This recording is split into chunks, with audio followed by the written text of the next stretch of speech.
안녕하세요, 축수저입니다. 2025-26 시즌의 시작을 알리는 커뮤니티 실드에서 크리스탈 팰리스가 승부차기 끝에 리버풀을 꺾고 창단 첫 우승을 차지했습니다. 전반전 에키티케와 비르츠, 프림퐁 등 이적생들의 활약으로 리드를 잡았던 리버풀이었지만 후반 중반부터 완전히 팰리스에게 밀리면서 결국 동점까지 내줬던 리버풀이었는데요.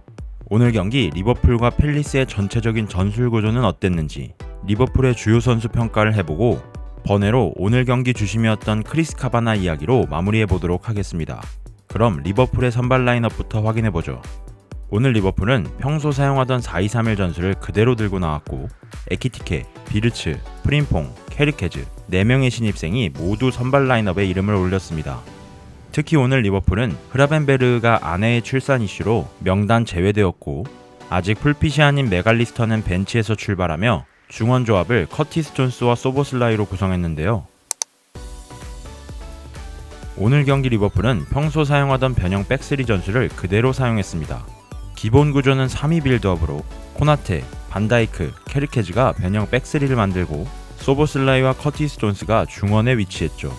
만약 우측 프림폰과 좌측 케르케즈를 동시에 전진시키고 싶다면 리버풀은 원래 전술인 3일 빌드업을 사용하며 소보슬라이를 좌측 풀백 자리로 내립니다. 이렇게 되면 케르케즈는 보다 높은 곳에 전진해 오버래핑을 가져가거나 좌측 메잘라 자리에 위치하면서 빌드업에 관여하기도 하죠. 리버풀의 후방 빌드업 패턴에는 또 한 가지가 더 있습니다. 바로 수비형 미드필더의 라볼피아나인데요. 지난번에도 설명했다시피 오늘 경기 수비형 미드필더로 출전한 커티스 존스가 라볼피아나 자리로 내려와 후방 백스리를 형성하고 소보슬라이가 중원에서는 3일 빌드업 형태를 구현할 수도 있습니다. 이때 케르케즈는 중원 메잘라 자리에 서기도 하고 좌측 깊게 벌려 오버래핑을 지원하고자 준비하기도 하는데 두 가지 선택지는 비르치의 위치에 따라 달라집니다. 비르치가 벌려 있으면 케르케즈가 메잘라 자리로, 비르치가 좁혀 있거나 아래로 내려올 경우 케르케즈는 좌측 깊게 벌려 오버래핑을 지원하는 것이죠. 오늘 리버풀 핵심 요소는 바로 전환이었습니다. 그리고 이 전환에는 일정한 패턴이 존재했는데 그것은 바로 과부하입니다. 리버풀은 후방에서 변형 백스리를 만들고 빌드업을 진행할 때 종종 소보슬라이, 커티스 존스, 비르츠까지 모두 좌측으로 당기며 팰리스 선수들의 수비 대형을 좌측으로 유도합니다. 그리고 이때 살라는 동선을 중앙으로 가져가면서 상대 풀백을 중앙으로 당기죠. 그리고 중원 소보슬라이에게 볼이 전달된 순간 프림퐁이 프리한 위치에서 볼을 받을 수 있게 됩니다. 오늘 리버풀은 이 전환 패턴으로 좋은 공격 찬스를 많이 만들었으며 프림퐁의 득점 역시 소보슬라이의 전환으로 만들어지게 됩니다. 또 하나의 패턴은 바로 스위칭입니다. 지난번 리버풀 전술 분석 영상에서는 살라와 프림퐁의 스위칭 플레이에 대해 설명했죠. 간단히 말해 살라가 안쪽으로 좁히면 프림퐁이 벌리고 프림퐁이 좁히면 살라가 벌리는 아주 단순한 스위칭 플레이였습니다. 오늘 설명할 스위칭은 살라와 프림퐁이 있는 우측이 아닌 좌측 스위칭이며 좌측 스위칭에 포함되는 선수들은 에키티케, 학포, 비르츠, 케르케즈입니다. 일단 선제골 장면을 한번 확인해 볼까요? 비르츠가 볼을 소유하고 있는 이 상황에 에키티케는 중앙에서 좌측으로 빠지며 비르츠의 전진 패스를 받습니다. 선수들의 위치를 자세히 보면 케르케즈는 공격에 가담해 상대 풀백을 당겨 뒷공간을 만들고자 이 위치에 서 있고 하포는 케르케즈와 에키티케가 가담한 왼쪽 라인에 붙어있지 않고 다소 중앙 쪽에 위치합니다.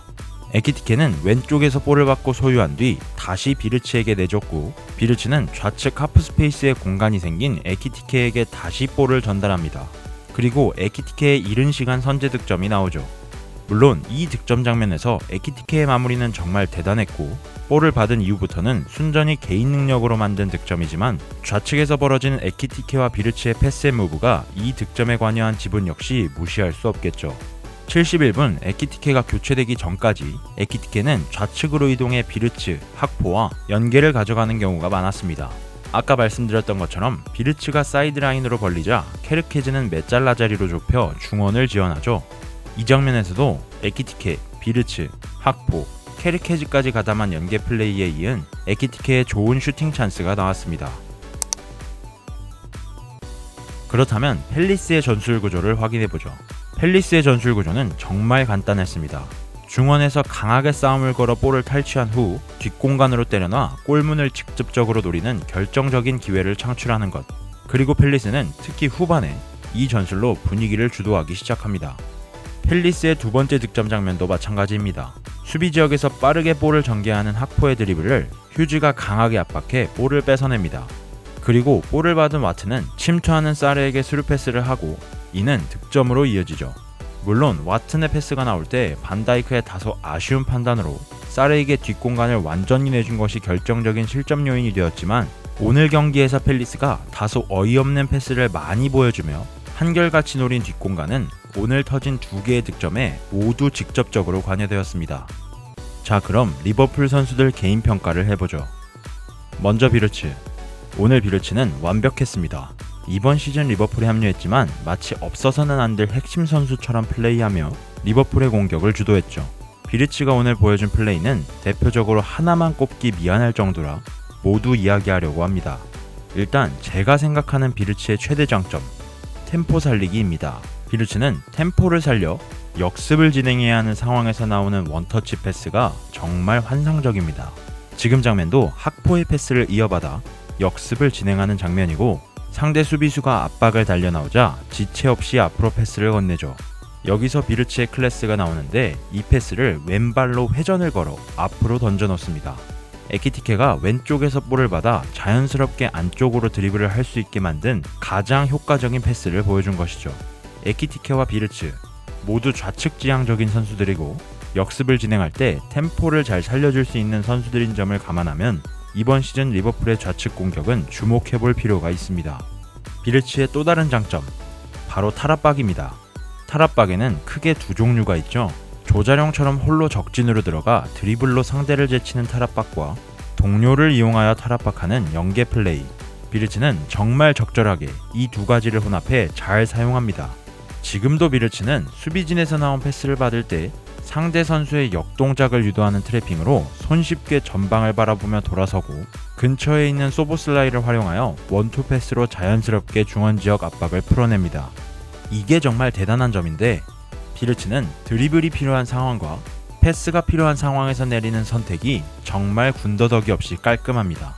딱 필요한 움직임만 손쉽게 가져가며 플레이하는 느낌이랄까요? 오늘 비르츠의 평점은 6.3점이었지만 경기를 보지 않은 사람이라면 알 수 없는 풀경기를 봐야지만 보이는 비르츠의 플레이는 오늘도 대단했습니다. 다음은 역시 영입생 에키티케입니다. 에키티케는 오늘 중요한 선제골을 기록하며 리버풀에게 리드를 안겼고 아까 말했듯이 비르츠, 학포와의 연계를 위해 좌측으로 빠지는 플레이를 자주 보여주었습니다. 에키티케의 히트맵을 보면 거의 좌측 윙어죠. 좌측으로 빠지는 것을 선호하는 선수답게 넓은 활동 반경을 가져가면서 리버풀의 공격에 활기를 불어넣었습니다. 다음은 프림퐁입니다. 오늘 살라의 폼이 거의 최저점을 찍는 바람에 프림퐁이 우측에서 살라와 보여주는 부분 전술은 많이 나오지 않았습니다. 다만 프림퐁이 오늘 경기에서 어떤 모습을 보여줬냐 라고 물을 때 딱 이 장면만 보여주면 됩니다. 후반전 역습 상황 비르츠가 살라에게 빠르게 패스했고 프림퐁은 이 패스가 나오기도 전에 이미 스프린트를 시작합니다. 지금 보시면 살라와의 거리가 이만큼 벌어져 있죠.